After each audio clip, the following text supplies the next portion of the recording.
be teaching you a really flashy sandwich effect. It's going to be slightly intensive, but yet a lot of fun. This is going to increase your sleight of hand skill, and it's going to just show you how much you can do with a deck of cards. If you're ready to learn, let's get into it right now.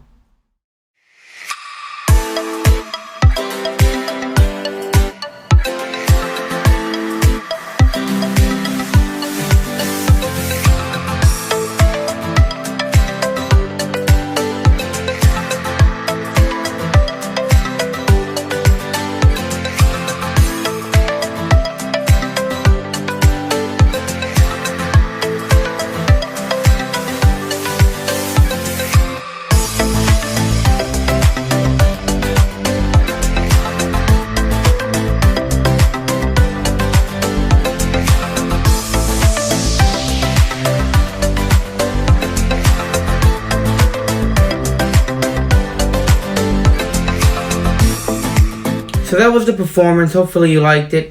Grab yourself a pack of cards and let's learn. Alright, so there's just going to be a couple things that you're going to need to learn to pull off this effect. You're going to need to know how to do some controls, which I'll teach you, and the top shot, which again I'll teach you. So it's a really fun effect, and this is something that I consider like a jamming effect. This is something you would show magicians to prove, how good you are at sleight of hand. And this is something that you can actually perform to spectators. I think it's fun. I think if you execute it well enough, you could amaze anybody with this. This is a really unique way of doing a sandwich effect. So if this is something that you would like to learn, stick with me. Give this video a thumbs up and hit that subscribe button. And let's learn right now. Your setup is going to be as followed. 2 jokers. One's going to be face up on the deck, and then 1 joker is going to be face down on the deck. Before we actually go into the whole routine of this, I have to teach you the move to pull off, how to produce the 2 jokers. If you want to, you can just start off and go through the deck and say, look, I have 2 jokers. Or the way I do it is I just do a top shot and then I get my 2 jokers. So the way that this works is what you're going to be doing is you're going to have your pinky here on the deck, and all you're going to do is pop the card out. A prerequisite for learning this is learning how to do the Cardini change, because the Cardini change is that, and then the top shot is, instead of having the pinky drag down, you're going to have the pinky come out. So look at my pinky when the top shot is finished. Cardini change is like that, and then the top shot, the pinky has no contact with the deck. Look at the pinky, don't look at anything else, just look here.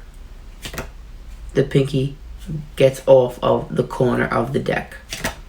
Okay, and you could do it slow, you could do it fast, you could just practice this all day, but sooner or later you're going to catch it, and then you're going to start practicing it and practicing it. The way I learned it was I didn't do anything with it. It would be stuck.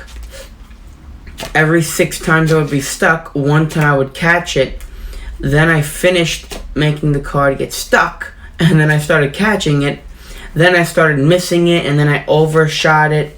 And then consistently now I could catch the card every single time. So this is one of those moves you're going to have to put the work in. I'm warning you now. So now let's keep going with the effect. So the way that this works is, like I said, 2 jokers, 1 face up, the other 1 face down. You start off by having a card selected. I start off with having someone pick a card. I'll do a block push off. Now I'll produce.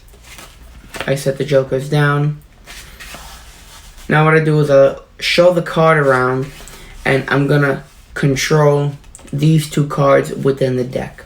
So the first control looks a little something like this. Okay, and then you have control of the first card. I will not be teaching this. What I'll do is I'll leave a link in the description. My buddy It's On Illusion XX teaches this control. It's a very, very simple control. Again, it just looks like this. Cool. And that's the control. I don't know if we do it differently or we do it the same, but the whole thing is that swing cut maneuver. Or if you just want to do a regular standard control, you could just do anything. Leave the card on top, and then boom, and then the card is still on top. So control the first card. The second control I will teach you. So I think this is called the slip cut control. So the slip cut control. So you would take the card, you leave it on top, and then you say, you know, we'll out jog the card. You slowly and visually put the card in, and then the card has been controlled back to the top. So I know I'm spending a lot of time on the controls, but it's because you have to execute them flawlessly to pull off and maneuver this effect well. You don't want it to look sloppy. So back again, first control looks like this. You show it, and then you do your control. Then you say the next one, what we'll do is I'll actually show you the next one. Be putting the pack here. Cool, just so you can see. And now your two cards are on top. Awesome. Now what you're going to do is either a pinky pull down, which is what I like to do, or you can just do a push off double lift, up to you. So now here's what you're going to do. You're literally going to take the card, drop it, and it's going to be caught in between these two jokers here. And then your card will be there. So basically, a few things are happening. Leave the 5 on top of the deck, face up, and you're going to get a double lift. Okay? So now what you have is a double lift. You have a 5 here, and then the joker on the opposite side of the pack. And now you're going to hold it, and all you're going to do here is just drop. Okay? Now, practice dropping the card first before you do anything. It's going to be a drop like this. It's going to be a drop like that where they split at the bottom. Okay? So what's going to happen here is you're going to hold it just like this, and then you're going to let go, and then you're going to see these two cards split. Let's try that again. Hold the two cards, make it look natural, make it come off the wrist, and even a minute of a fraction of a card split, it doesn't matter. As long as it's split, as long as you see something. So when you pair it up with that, it should look pretty cool. And then you come and show, and then you do your display, and then you're done.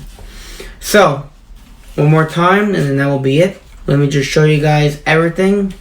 I'm just going to run through a quick performance again and speak as I perform it, and that'll be it. We do a block push off, and we have someone select the card. We set it face down. We're going to do a top shot and produce the two jokers here and set those down.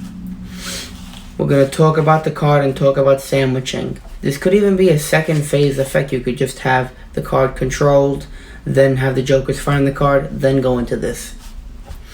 Take one of the jokers, control it back to the pack on top. The reason why I like to use two different controls, it makes it seem more fair. One card is controlled. The second card, I say, I'll let you actually see this card be placed about middle of the pack here. Awesome. Now what we're going to do is we're going to use this card here to find your two selections. You know what we'll do? Watch the 8 here, and then just like that. And then we'll scoop them up, and then set it down, and then there's your card. Just a quick pro tip for you. If the cards do not split when you throw them down, do what I just did. So the card did not split. It literally went from here to here, and then it actually looks cool because you could show your hands empty, scoop them back up, and then set them back down, and then it looks like it just kind of produced out of thin air. Kind of peel the card out, drop it, kind of not touching it at all, and I just kind of like to kick it to them a little bit to say, here you filthy animal, check out the card. So that is my flashy, somewhat sleight of hand version of doing a sandwich effect. If this is something you like, please comment, please subscribe, please consider following the Mr. Fire. Let's try to get to 5,000 subscribers. Hope you guys have an amazing day. My name is the Mr. Fire. Hopefully you've enjoyed. Please leave a comment. What do you want to see next? What do you want me to teach you? Hopefully you guys have an amazing day. I'll talk to you guys later on. Thank you.